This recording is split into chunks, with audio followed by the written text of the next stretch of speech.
সমস্ত মুসলমান এক। তাই আমাদের আজান এক, আজানের কোনো বিকল্প নেই। তো আল্লাহ রাব্বুল আলামিন ভয়ঙ্কর বিপদের মধ্যে, ভয়ঙ্কর ভূমিকম্পের মধ্যে, ভয়ঙ্কর জলোচ্ছ্বাসের মধ্যে আমাদের ময়মরী আজান দিয়েছেন। আল্লাহু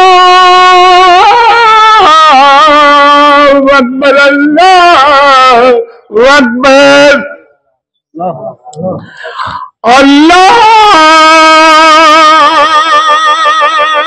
আকবার, আল্লাহু আকবার।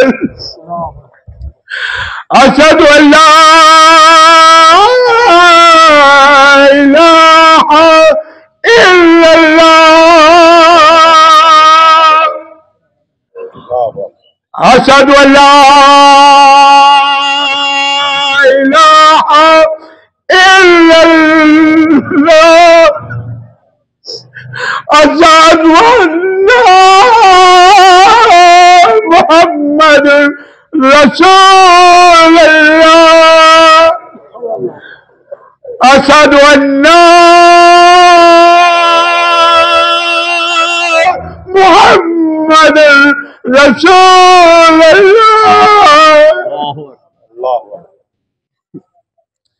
আল্লাহু আকবার, আল্লাহু আকবার। লা ইলাহা ইল্লাল্লাহ। দোয়া করেন, দোয়া করেন। এই পর্যায়ে আপনাদের সামনে সংক্ষিপ্ত কিছু বলার জন্য অনুরোধ করতেছি শিবগঞ্জ রেলওয়ে স্টেশনের মুসল্লি জনাব আল মামুন ভাই।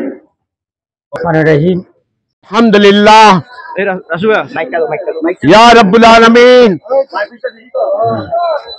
আজ আমরা আমাদের ফিলিস্তিনি ভাইদের সাথে আজকে তারা কি অবস্থায় অবস্থান করছে আমার আল্লাহ পাখি ভালো জানেন।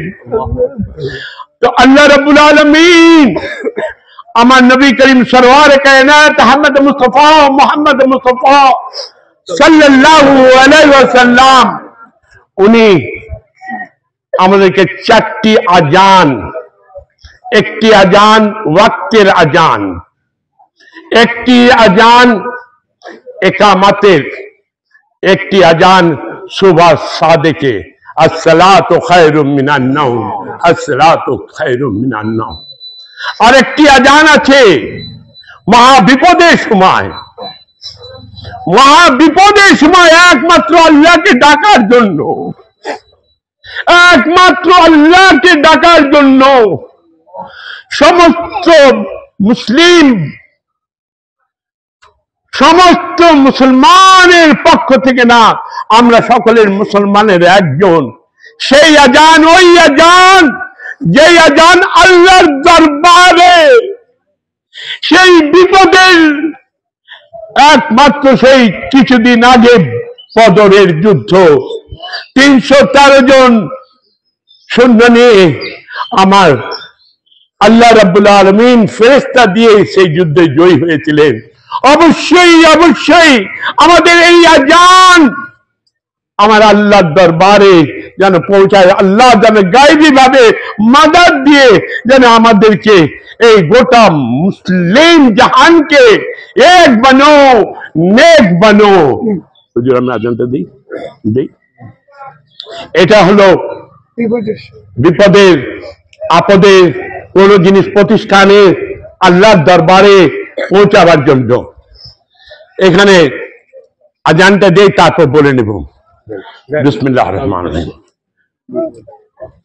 এই আজানে হাইয়া আলাল সালাহ, হাইয়া আলাল ফালাহ।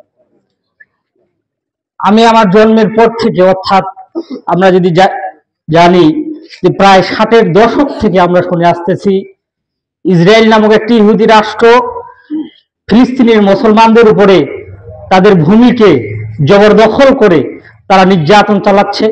মুসলমানদের দ্বিতীয় কেবলা যেটা বাইতুল আকসা, সেটাকে ধ্বংস করার তারা করতেছে। তারই এই নির্যাতনের অংশ হিসেবে হলে ধ্বংসাত্মক বোমা দিয়ে তারা গাজাকে মিশিয়ে দিচ্ছে।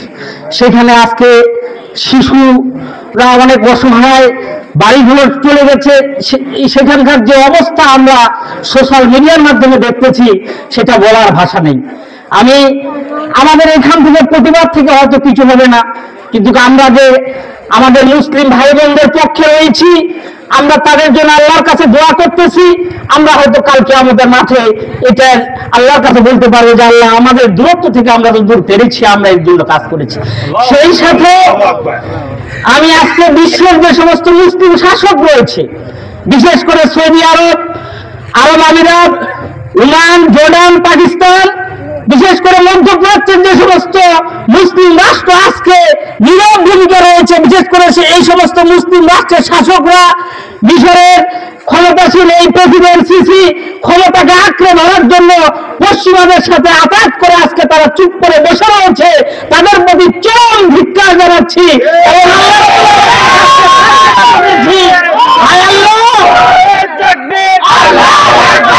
এই সমস্ত এই মুসলিম শাসকরা ক্ষমতার জন্য আজকে চুপ করে রয়েছে, এই গণহত্যাকে সমর্থন জানাচ্ছে।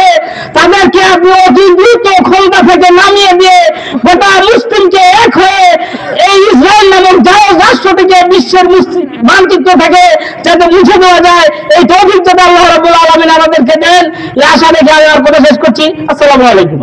ظلمنا أنفسنا وإن لم تغفر لنا وترحمنا لنكونن من الخاسرين ربنا آتنا في الدنيا حسنة وفي الآخرة حسنة وقنا عذاب النار اللهم انصر الإسلام والمسلمين واجعلنا منهم واخذل من خذل دين محمد صلى الله عليه وسلم ولا تجعلنا منهم اللهم شتت شملهم اللهم مزق جمعهم اللهم دمر ديارهم اللهم خرب بلادهم اللهم انزل عليهم باسك الذي لا ترده عن القوم المجرمين حسبنا الله نعم الوكيل نعم المولى ونعم النصير أوفضل أمري إلى الله إن الله بصير بالعباد تقبل منا إنك أنت السميع العليم وتب علينا إنك أنت التواب الرحيم وصلى الله تعالى على خير خلقه